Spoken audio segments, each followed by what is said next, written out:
Okay, so let's begin with the second part. Uh, uh, uh, is there any question regarding what we have just uh, done in this class? If there's any, please unmute yourself and you can ask me directly, or you can also send me your question on chat.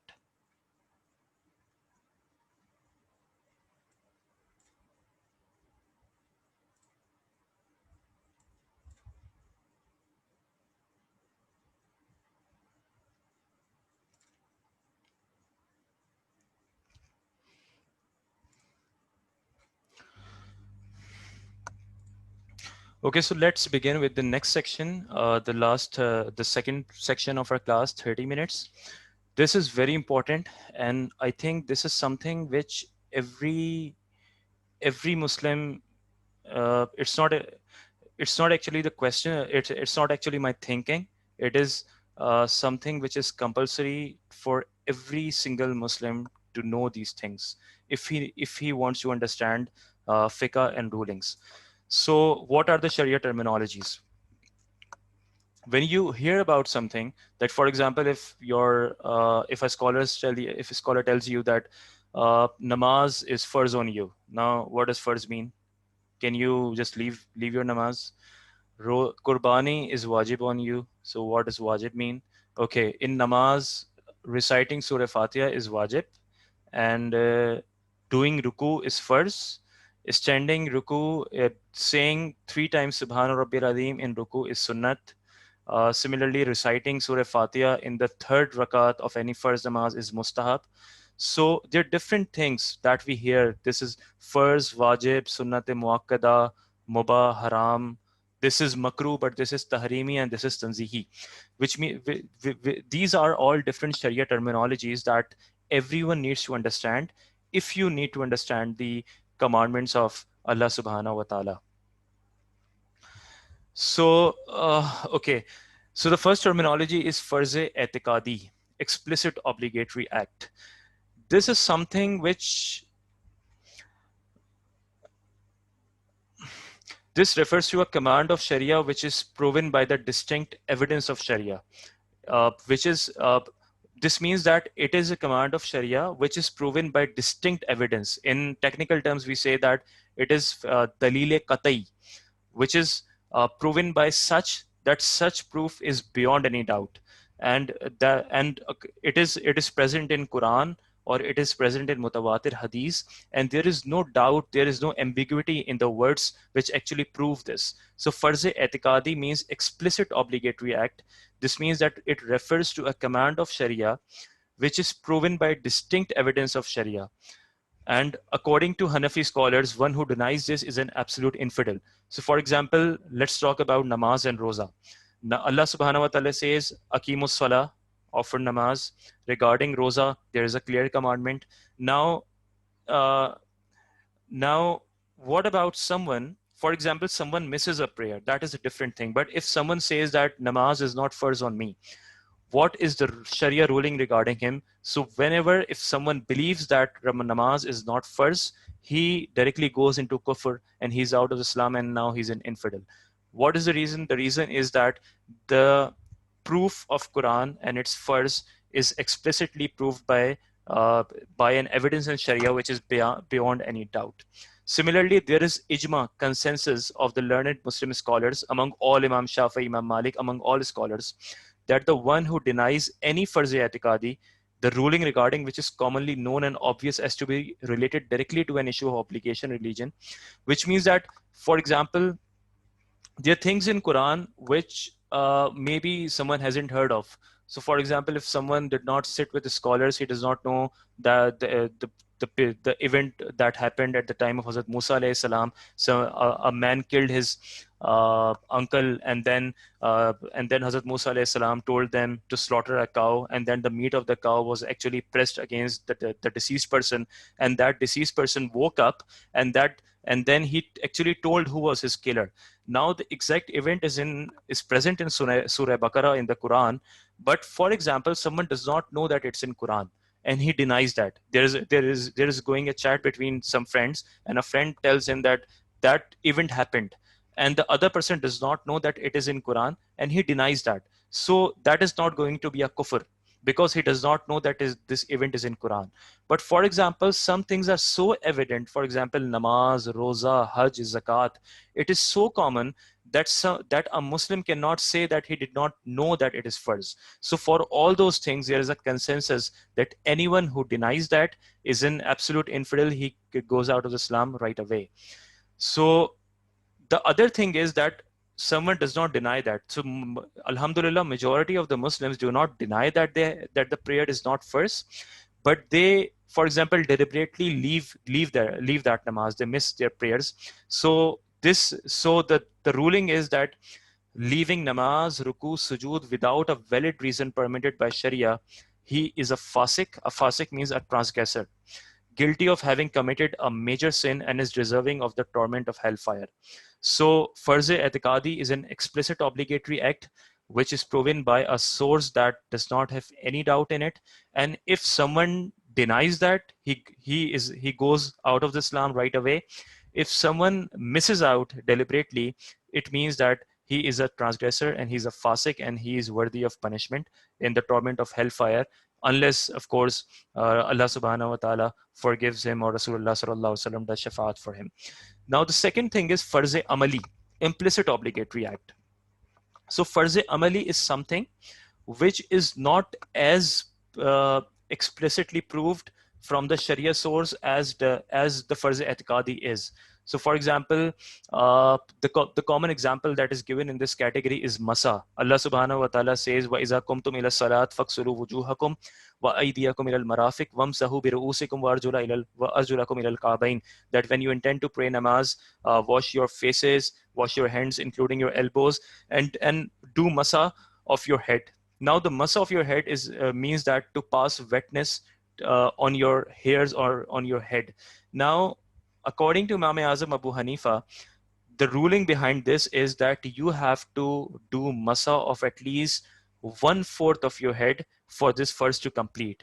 So the ruling that it has to be at least 1/4 is something which is not directly proved by Quran, but it is evident from different sources or different hadiths in a way that it is farz-e-amali. It is so compulsory that if you leave that out, your wuzu would be nullified. You won't be in a state of wuzu and you won't be able to offer your prayer. But the difference from farz-e-atiqadi is that, for example, if someone denies that no, 1/4 head of masa is not compulsory, then he won't be an infidel, he would be a transgressor. And the other part is that if, for example, someone is a very learned scholar, he can actually differ in farz-e-amali. In farz-e-atiqadi, there is no difference of opinion because it is something which is very explicit. Namaz, roza, zakat, hajj.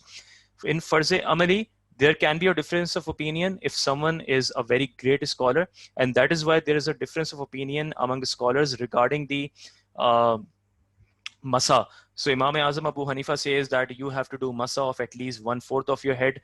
Imam Malik rahmatullahi ta'ala is of the opinion that for your wuzu to be complete, you have to do complete masa of your head. And Imam Shafi rahmatullahi ta'ala, according to him, even if you do masa of a few hairs, of you, that would actually suffice the compulsory act of the wuzu. So this is the difference between farz-e-atiqadi and farz-e-amali. Now, wajib, compulsory act. Wajib is same as farz-e-amali in terms of being proven by the source. So wajib, for example, qurbani is wajib. Now, the commandment of qurbani is not directly given in Quran. If it had been, it would have been farz-e-atiqadi and it would have been farz just like namaz, roza. But wajib, Allah subhanahu wa ta'ala talks about that, inna atayna kal kausar fasalli li rabbika wanhar, and do that sacrifice in my path.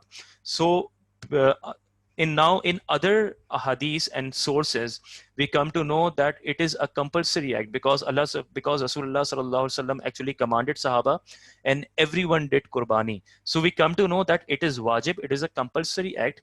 But since it is not explicitly given in Quran directly, beyond any doubt, so that is why if someone, for example, denies that qurbani is not wajib, he won't be an infidel, he won't go out of the Islam, he will be a transgressor, he will be a misguided person. So but wajib is same as farz in terms of action. So just like you, it is compulsory on you to perform namaz, roza, it is compulsory upon you to do qurbani, and that is where that is what wajib implies. Okay, the ruling for this is that to intentionally omit even a single wajib is a minor sin, which is called gunahi sagira, and to do so more than once is a major sin, gunahi kabira. So if you leave out a farz, uh, you have done a major sin, but for wajib it is a sin, but if you leave it once, that is called gunahi sagira, which is a shorter sin. And gunahi sagira is washed away by different things. Just for example, when you make wuzu or you recite some durood on Juma, and there are different rewards for different ibadah. But if you do it more than once, it actually becomes a major sin, gunahi kabira, and that is written into your account. The next in category is, I will give you a comparison table. Don't worry if you're getting confused. I'll give you a comparison table at the end of the class, and we will revise them again as to how they compare. The next in category is sunnat muakkada. Sunnat muakkada means the regular emphasized practice of the Holy Prophet. This is something which is not farz or wajib, but it was done regularly by Quran, regularly by Rasulullah sallallahu alaihi wasallam. Always, he always did that in his lifetime. So Sunnat Muakkada is a practice which was always regularly practiced by the Holy Prophet sallallahu alaihi wasallam.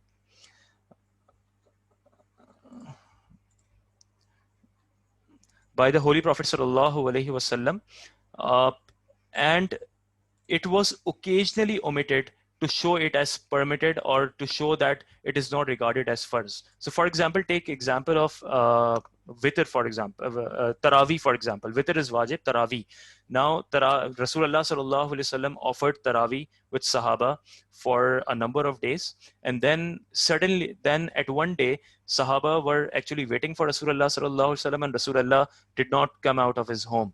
So ulama says that this was the point when Rasulullah actually wanted them to understand that this is not farz or wajib, this is sunnat muakkada. It is a practice which is regularly practiced by Holy Prophet sallallahu alaihi wasallam, but it is not compulsory in Sharia. It is not equivalent to farz or wajib. So the Sharia ruling is that to leave it out is isaat. Isaat means it is bad. It is bad to leave it out occasionally, and to do it is, of course, this is sawab, deserving of reward. So if you miss it occasionally, for example, the 20 rakat of Taraweeh on every night of Ramzan is sunnat muakkada. So if you leave it out occasionally, that is a warning of serious consequences. But if you make it a habit, now remember this, that when we say that you have a habit of doing something, in Sharia, habit means that you do it consecutively 3 times without any tawbah in between. So for example, if you become in a habit of leaving out or missing out the Taraweeh prayer, then it is deserving of punishment. And according to some scholars, that if someone is in habit of leaving out sunnat muakkada, then he won't get the shafaat of Rasulullah sallallahu alaihi wasallam on the day of judgment. So those sunnat of namaz fajr is sunnat muakkada. In fact, it is equivalent to wajib. Char sunnat of namaz zuhr before the farz of zuhr is sunnat muakkada. 2 sunnat after the 4 farz is sunnat muakkada. Similarly, 2 sunnat after the maghrib prayer, after the 3 farais of maghrib is sunnat muakkada. 2 sunnat after the 4 farais of Isha is sunnat muakkada. So all of these are sunnat muakkada. So if you leave it out occasionally, that is a warning. That is something which is seriously disliked by Sharia. But if you leave it out habitually, you are deserving of punishment. The second thing is sunnat ghair muakkada. It is something which was not a regular practice of Rasulullah sallallahu alaihi wasallam. If you do that, it is deserving of reward, but it was not a regular practice. So for example, the 4 rakat sunnat before the Isha farais is sunnat ghair muakkada. The 4 rakat namaz 4 rakat sunnat before the 4 farais of Asr is sunnat ghair muakkada. This is something which is recommended by Sharia. It was a practice of Rasulullah, but it was not a regular practice. So if someone is habitual of leaving that out, there is no consequence from from the Sharia, but it is recommended and it is like that you practice it. But if someone is in habit of leaving that out, there is no punishment, there is no judgment in that way from the Sharia. Then in the category is mustahab. Mustahab is a desirable action. It is something which is liked by Sharia. It is a desirable action, but if you do not do it, then there is nothing. Like Sharia does not hold any opinion if if you choose not to do it. So, uh, for example, I'm reciting Durood Sharif. When you hear Rasulullah Sallallahu Alaihi Wasallam's name, you're sitting somewhere and you hear Rasulullah's name the first time, it becomes compulsory on you to recite Durood. But then, for example, you're sitting there for hours or you're sitting for day and you do not recite Durood. So, and then you decide to recite Durood. Now, reciting Durood at this point is mustahab. It's a desirable action. But if you do not do that, Sharia does not hold any opinion, does not hold any dislikeness, does not hold any grudge against you, no warnings, no punishment. So mustahab is a desirable action. You get the reward if you do it, but if you do not do it, there is no punishment, no warning, nothing from the Sharia. The difference between sunnat-e-ghair muakkada and mustahab is that sunnat-e-ghair muakkada, it was a practice of Rasulullah sallallahu alaihi wasallam. But mustahab can be a practice of Rasulullah. It can be a practice of companions. It can be a practice of the great ulama. It is everything. So, for example, to celebrate Maulid of Rasulullah sallallahu alaihi wasallam is a mustahab act. If someone does it, it is good. If someone does not, no issues with that. Similarly, reciting Durood-e-Pak is mustahab. So there are many things which are mustahab in our day-to-day life, which are desirable actions if you do that, but if you don't do it, no issues with that. The next in line is mubah. Mubah is something which is equivalent from both the sides. So, for example, you are sitting with your friend and you have already offered your prayer. There is nothing that you are missing out in Sharia, and then you are talking to him, and you're not doing something wrong. You're not talking about something which will actually take you towards the sins. So this is something which is mubah. It is lawful. You do not get any reward and you do not get any punishment or warning for that. This is something which is allowed by Sharia. So, for example, you're going for jogging, you're going to work, you're going for anything, you're going to gym. All of these acts are mubah if there are not any other un-Islamic activities attached to it. But if you attach a good intention to mubah, then it becomes mustahab and you get reward for that. So if you're going to work and you are not, and you make a good intention that I'm going to work because so that Allah subhanahu wa ta'ala has commanded me to earn and to feed my family. Now with this intention, this is actually an ibadah and you will get reward for that. Excuse me. Similarly, if you're going to gym and you have an intention that if I will remain healthy and fit, I'll be able to, for example, offer more nawafil, or I'll be able to participate in some religious activity. Now this mubah becomes rewarding.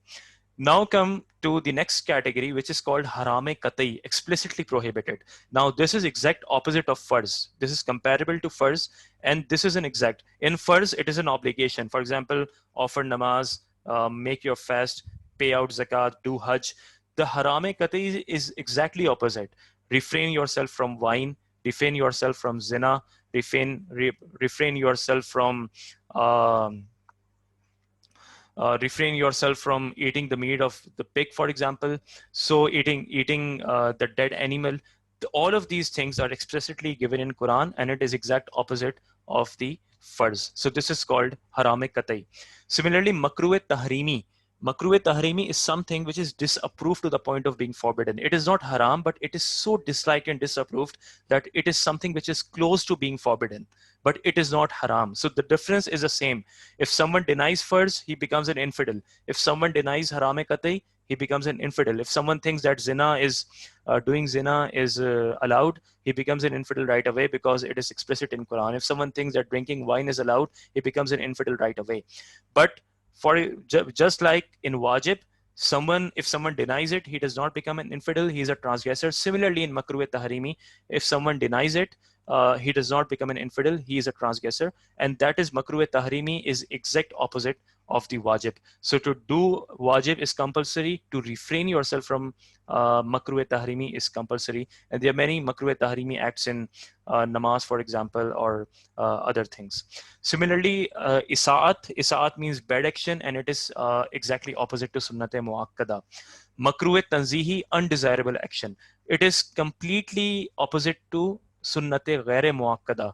Uh, to do sunnat ghair muakkada is recommended, good. To leave it out is not really disliked, but Sharia holds an opinion that you should do it. Similarly, for makruh tanzihi, to refrain yourself is something which Sharia recommends, but if you do it, then it is allowed. So there are many different rulings that we talk about is makruh tanzihi in our fiqh. Similarly, khilaf ola, which means contrary to what is best. This is exact opposite of mustahab. So let's come to the last slide of this lecture, which says that now I have put them into the table for a good comparison. Farz and haram, they are completely opposite. Wajib and makruh tahrimi, they are completely opposite. Sunnat muakkada and isaat, sunnat ghair muakkada and makruh tanzihi. Mustahab and khilaf ola, and mubah is something which is equivalent of both sides. Sharia does not hold opinion uh, regarding that. So okay, I will share some screenshots from a book that will tell you all the definitions of these terms. So I will share that on the WhatsApp group, and you should revise that and take a look at that again, and it will make things clear to you. Usman just asked a question on chat, and he said that explain the difference between implicit farz and wajib.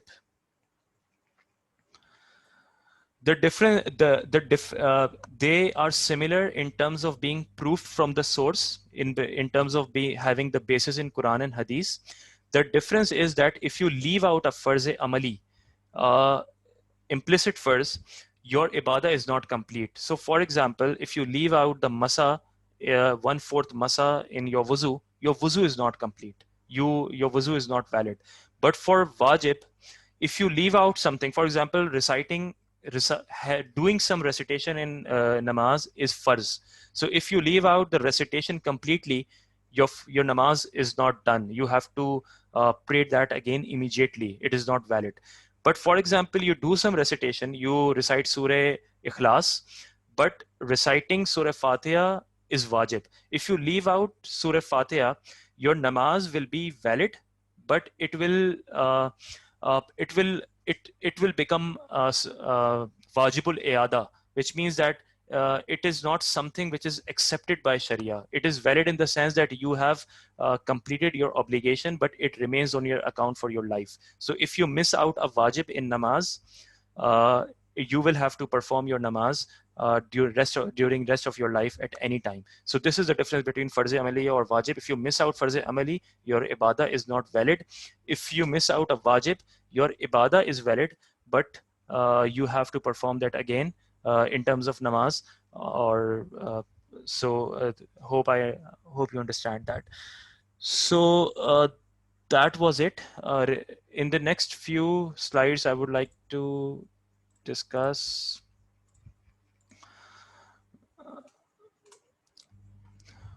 okay, in 5 minutes, I would like to discuss this. What do we get out of here? For example, we are in this class and we give 1 hour to this class weekly. What do we get out of this? Why are we doing that? Allah subhanahu wa ta'ala says in the Quran, Nabi Kareem sallallahu alayhi wasallam in his Hadith Pak says that talabul ilmi faridatun ala kulli muslim wa muslima, that to seek knowledge is compulsory on every Muslim, male and female. And then see this ayah from Surah Tawbah. Allah subhanahu wa ta'ala says, فَلَوْلَا نَفَرَ مِنْ كُلِّ فِرْقَةٍ مِّنْهُمْ طَائِفَةٌ لِيَتَفَقَّهُوا فِي الدِّينِ وَلِيُنذِرُوا قَوْمَهُمْ إِذَا رَجَعُوا إِلَيْهِمْ لَعَلَّهُمْ يَهْذَرُونَ. And it is not possible for all the believers to go out at once. Then why should a delegation not come forth from every grouping so that they may attain the understanding of religion, thereafter returning to their people, warning them in the hope that they may remain guarded? So scholars have said that there are two types of ilm. one is farz on every single Muslim and the other is optional. So what is exactly farz? Every ibadah which is farz or wajib, to gain minimum ilm of that, to gain minimum knowledge of that, is compulsory on every single Muslim. And that is what we are going to discuss in this class. So aqaid zati bari ta'ala, aqaid Rasulullah, Jannah, Tawzak, everything that we are going to discuss is something which every Muslim needs to uh, understand. He needs to learn about that. So for example, if Salah is compulsory on you, so you need to learn all the farais and wajib of that. You need to learn makruh tahrimi of that, what will break your namaz, what will make it ineffective. If for Salah is compulsory on you, so you have to learn the rulings of wuzu, you have to learning the rulings of ghusl. Similarly, you have to learn the rulings of when does zakat become compulsory on you, how much minimum amount you have when it becomes compulsory. And when you have done that, and when you are eligible, then you have to learn that how to pay out that zakat. Similarly for Hajj and Qurbani. So that knowledge is said to be compulsory. The knowledge that is being discussed in this Surah Tawbah is an optional one, that when you become a scholar or you gain some more insight into religion, and Allah subhanahu wa ta'ala says that it is not possible, of course, because everyone does not have aptitude to do so, everyone does not have the financial liberty, the time to invest his time for deen. But Allah subhanahu wa ta'ala says that there should be a delegation from every group that goes out, seeks the understanding of religion, and returns to their people and warn them. So may Allah subhanahu wa ta'ala accept us into both of these groups. Rasulullah sallallahu alaihi wasallam, I'll end my lecture with this hadith. Rasulullah sallallahu alaihi wasallam says, "Man yuridillahu bihi khayran yufaqihu fid din." Hazrat Amir Muawiyah radiyallahu ta'ala anhu has reported that beloved Rasulullah said, if Allah wills to bestow someone with a special virtue, he makes him a faqih of the religion. So if you, via this class or via some other class or lecture, if you are gaining ilm of Sharia, if you are gaining insight into Quran and Hadith, Allah is actually uh, trying to bestow you with special virtue, and He's making you a faqih of the religion. So that was it. If you have any questions, you can post that privately to me on WhatsApp, and I will answer them. I will even answer them on group if possible, so that everyone learns about that. So I will share this slide, and I will also share this recording for people who have missed out this class. So inshallah, let's meet next week. I hope that this was beneficial. This was I think it was too much to digest in a single class, so I will share the screenshots and you should go through them and make it and memorize them, so that whenever in another lecture we say that this is farz, this is wajib, this is only mustahab, so no issues. So you should understand that what is exactly mustahab, or when we say that this is sunnat muakkada, this is ghair muakkada, so you should know the meaning of that. So I hope this lecture added in your knowledge. Inshallah, we'll meet next week. Allah Hafiz.